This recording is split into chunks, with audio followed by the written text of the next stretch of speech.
허리 디스크가 있는데도 테니스 쳐도 될까요? 아니면 그냥 쉬어야 될까요? 저도 테니스를 10년 이상 친 동호인으로 디스크가 터진 후 같은 고민을 했습니다. 치는 순간은 괜찮은 것 같은데 문제는 그 다음이었죠. 다음날 아침에 일어날 때 허리를 펴는 것조차 힘들고 이거 계속해도 되는 건가 싶어집니다. 그러다 보니 한번 쉬기 시작하면 점점 더 안 하게 되고 결국 몸이 더 무너지는 느낌이 들더라고요. 그래서 오늘은 제가 직접 겪으면서 정리한 기준을 말씀드리려고 합니다. 저는 마취통증의학과 전문의로 실제 환자 치료와 제 경험을 바탕으로 말씀드리겠습니다. 많은 분들이 이렇게 얘기하세요. 허리 디스크 있으면 무조건 테니스 끊어야 된다고요. 저도 그 말을 믿고 한동안 아예 테니스를 끊었습니다. 근데 그건 옳지 않은 선택이었습니다.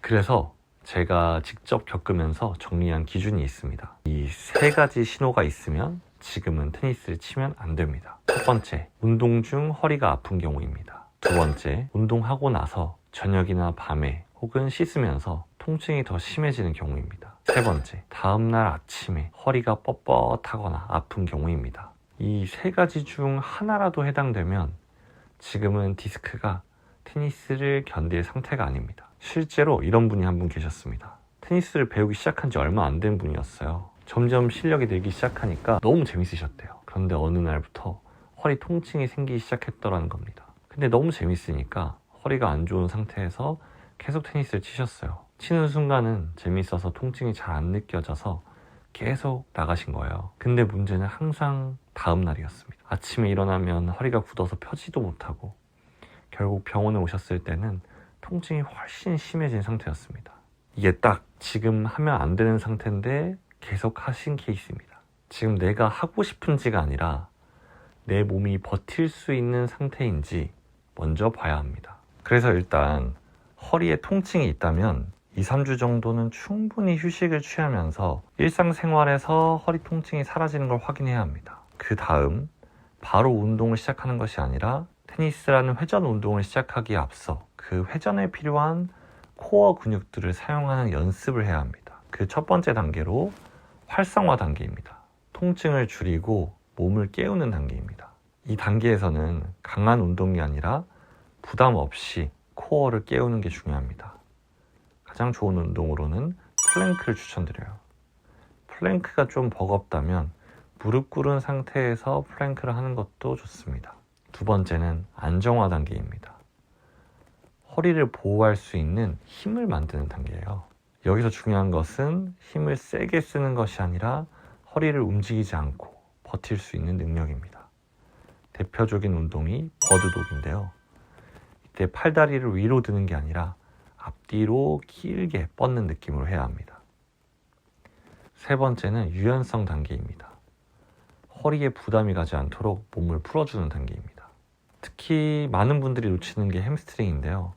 햄스트링이 뻣뻣하면 골반이 안 움직이고 결국 허리가 대신 과하게 움직이면서 디스크에 압력이 올라가기 때문에 햄스트링을 충분히 풀어주시는 것이 좋아요. 이제 코트로 복귀하기 직전입니다. 앞서 설명드린 스트레칭들을 통증 없이 진행할 수 있다면 이제 서서히 코트에 복귀할 준비를 합니다.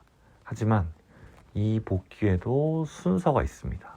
첫 번째, 처음 1, 2주차. 코트에 나가면 정말 게임을 하고 싶겠지만 참아야 합니다.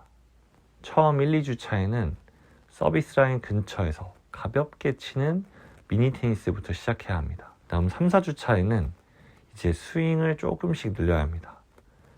섀도우 스윙부터 시작해서 스트로크 횟수를 점진적으로 늘리고 서비스 라인에서 점점 더 베이스 라인까지 위치를 옮겨갑니다. 이제 서브도 서서히 시작을 하는데 서브가 허리에 부담을 많이 주는 동작이기 때문에 처음부터 강하게 치는 게 아니라 50%, 그 이하의 힘으로 정말 스윙에만 집중해서 연습을 해야 합니다. 근데 여기서 욕심내는 순간 다시 원점으로 돌아갈 수 있어요. 그러니까 차근차근 단계를 밟아 나가시는 것이 중요합니다. 이제 5주차 이후에는 서서히 스윙 강도를 올리면서 몸 상태를 확인합니다. 게임에도 조금씩 참여를 해보고요. 이때도 기준은 하나입니다. 통증이 없을 때만 그 다음 단계로 넘어가는 겁니다. 통증이 올라오면 4주, 5주차가 되더라도 다시 1, 2주차로 돌아가서 미니 테니스부터 가까운 거리에서 힘을 빼고 치는 연습부터 시작을 해야 합니다. 결국 중요한 건 이겁니다. 언제 다시 치느냐가 아니라 나의 상태에 맞게 순차적으로 코트에 돌아가는 것입니다. 이 모든 것들을 정리해 보겠습니다.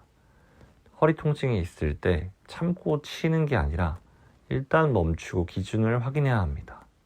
그리고 몸을 다시 만든 다음에 서서히 다음 단계로 넘어가면서 코트에 복귀할 준비를 해야 합니다.